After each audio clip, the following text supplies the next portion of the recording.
दिखा देते हैं जिससे आप भी समझेंगे कि ये जो पूरी साजिश थी ये सुनियोजित थी।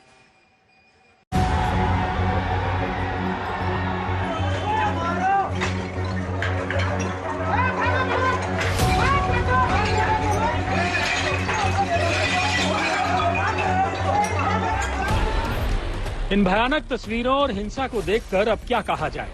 ये पथराव, ये बंदूकें, ये तलवारें, देश की राजधानी दिल्ली में ये सब हो रहा है। इस मामले में एक के बाद एक लापरवाही और षड्यंत्र दोनों के सिरे दिखाई दे रहे हैं। इस मामले में एक तरफ शोभा यात्रा की परमिशन नहीं थी तो दूसरी तरफ एक पूरी की पूरी सुनियोजित साजिश दिखाई देती है। आप सोचिए, घर में काम वाली भी रखनी हो तो वेरिफिकेशन होता है, पुलिस स्टेशन पर मोहर लगती है, परमिशन मिलती है, लेकिन जिस शोभा यात्रा पर पथराव हुआ उसकी परमिशन ही नहीं थी। वैसे परमिशन हो या ना हो, कानून व्यवस्था बनाए रखने की जिम्मेदारी पुलिस की थी। इन्होंने परमिशन नहीं ली थी तो इनके खिलाफ अकॉर्डिंगली लीगल कार्रवाई की गई है और परमिशन नहीं लेने के बावजूद प्रशासन चूंकि निकल गया था तो पुलिस की ये ड्यूटी थी कि उसको शांति से निकालें और चूंकि इंसिडेंट हुआ है तो उसको अकॉर्डिंगली पुलिस ने उस वक्त हैंडल भी किया। देखते ही देखते जहांगीरपुरी की सड़क कुरुक्षेत्र का मैदान बन गई। सैकड़ों की भीड़ हाथों में तलवारें और बंदूकें लेकर एक दूसरे को मारने दौड़ पड़ी। इस मामले की गंभीर जांच जरूरी है क्योंकि एक तरफ बिना परमिशन वाली यात्रा निकल रही थी तो दूसरी तरफ इस यात्रा में हिंसा फैलाने के लिए भीड़ पहले से तैयार दिखाई दे रही थी। पुलिस इन पहलुओं को भी डिकोड कर रही है कि कहीं ये बड़ी साजिश का इशारा तो नहीं है। इस हिंसा कांड में अभी तक 3 किरदार सबसे अहम हैं। वो है अंसार, असलम और सोनू शेख। अब तक की जांच में खुलासा हुआ है कि अंसार और असलम ही इस हिंसा के मास्टरमाइंड थे। जैसा कि दिल्ली पुलिस ने एफआईआर में खुलासा किया है कि अंसार अपने साथ 3-4 लड़कों को लेकर आया और शोभा यात्रा में जो लोग शामिल थे उनके साथ बहस की, जिसके बाद हिंसा हुई।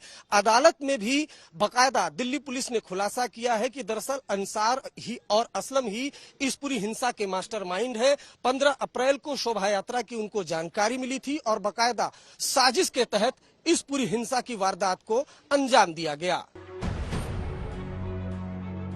अंसार, असलम और सोनू शेख तीनों ही पुलिस की गिरफ्त में हैं और पुलिस का मानना है कि अंसार वो शख्स है जो हिंसा की साजिश में शामिल है। दरअसल अंसार ने ही शोभा यात्रा के मस्जिद के पास आने के बाद उसे रोका और झड़प शुरू की। इस बात को वो शख्स बता रहा है जिस पर अंसार और उसके साथियों ने हमला किया था। मैं जानता नहीं था, लेकिन वहाँ पे जो आवाजें आ रही थी कि अंसार भाई इन्हें छोड़ना नहीं है, इन्हें जान से मार देना है, तो मैंने अंसार को बोला भी कि अंसार ये क्या करवा रहा, निहत्ते हैं। उससे मैंने इतनी देर में उसने मेरा हाथ छुड़ा के वो दूसरी तरफ भागा, तब तक मेरी गर्दन पे तलवार से पीछे से किसी ने वार किया।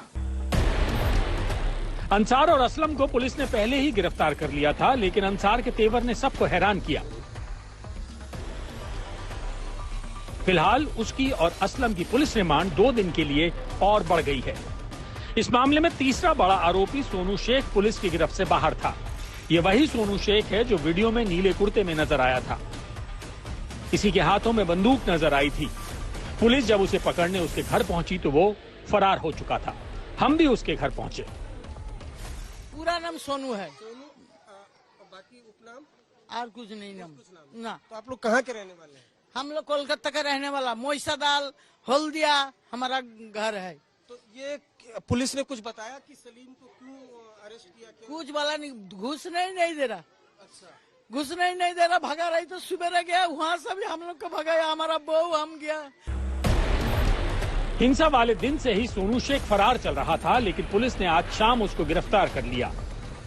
अब तक की जांच के बाद दिल्ली पुलिस ने कुल 21 लोगों को गिरफ्तार किया है। 2 नाबालिग हिरासत में लिए गए हैं, 3 अवैध पिस्टल रिकवर हुई है और 5 तलवारें बरामद की गई हैं। लेकिन अभी भी कई ऐसे लोग हैं जिन्हें गिरफ्तार करना बाकी है। पुलिस की जांच में अब तक जो जानकारी सामने आई है उससे बड़ी साजिश का इशारा मिल रहा है।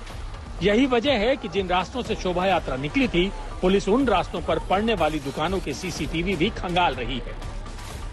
जहांगीरपुरी दंगों की जांच क्राइम ब्रांच को सौंप दी गई है और जो तमाम टीमें हैं वो जहांगीरपुरी के अलग अलग इलाकों में न सिर्फ पेट्रोलिंग कर रही हैं बल्कि सबूतों को भी खंगाल रही हैं। और उसमें सबसे अहम सबूत हैं तमाम सारे इन दुकानों के बाहर लगे हुए सीसीटीवी कैमरे और उसके साथ ही दूसरे फॉरेंसिक एविडेंस और खासकर बड़ी संख्या में वायरल हुए मोबाइल वीडियोस।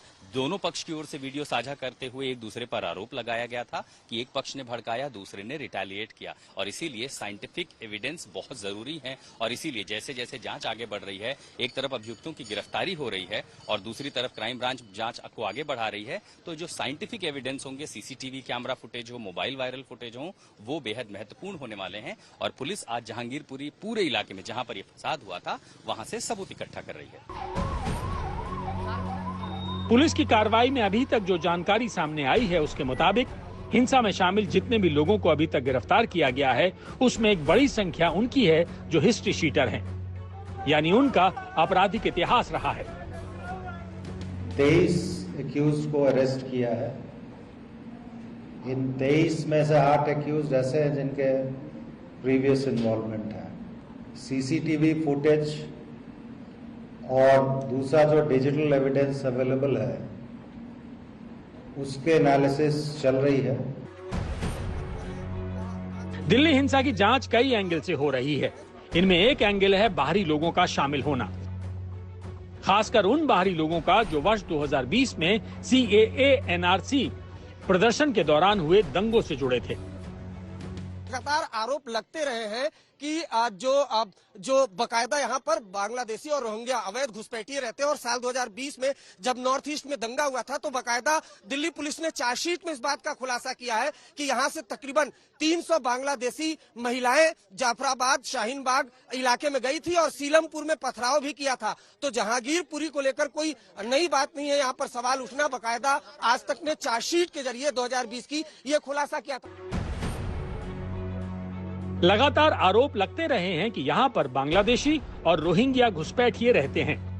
2020 में जब नॉर्थ ईस्ट में दंगा हुआ था तो दिल्ली पुलिस ने बाकायदा चार्जशीट में इस बात का खुलासा किया था कि यहाँ से तकरीबन 300 बांग्लादेशी महिलाएं जाफराबाद, शाहीन बाग इलाके में गई थी और सीलमपुर में पथराव भी किया था।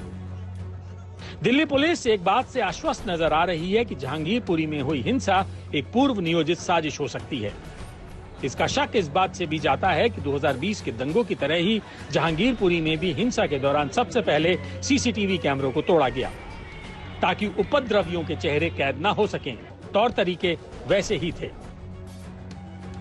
कायदा सीसीटीवी यहाँ पर लगा हुआ है, सीसीटीवी के जो तार है उसको तोड़ दिया गया ताकि जो भी उपद्रवी है वो सीसीटीवी कैमरे में कैद न हो पाए। 2020 में जब दिल्ली में हिंसा हुई थी उस दौरान भी दिल्ली पुलिस ने इस बात का खुलासा किया था कि एक रणनीति के तहत जो सीसीटीवी कैमरेस थे उनको तोड़ा गया था। दिल्ली पुलिस के लिए हिंसा की इस साजिश का भंडाफोड़ एक चुनौती है, क्योंकि अगर 2020 में हुए दंगों के तार 2022 में हुए दंगों से जुड़ रहे हैं तो ये दिल्ली की सुरक्षा के लिए बड़ा खतरा है। दिल्ली से अरविंद ओझा और आशुतोष मिश्रा के साथ ब्यूरो रिपोर्ट, आज तक।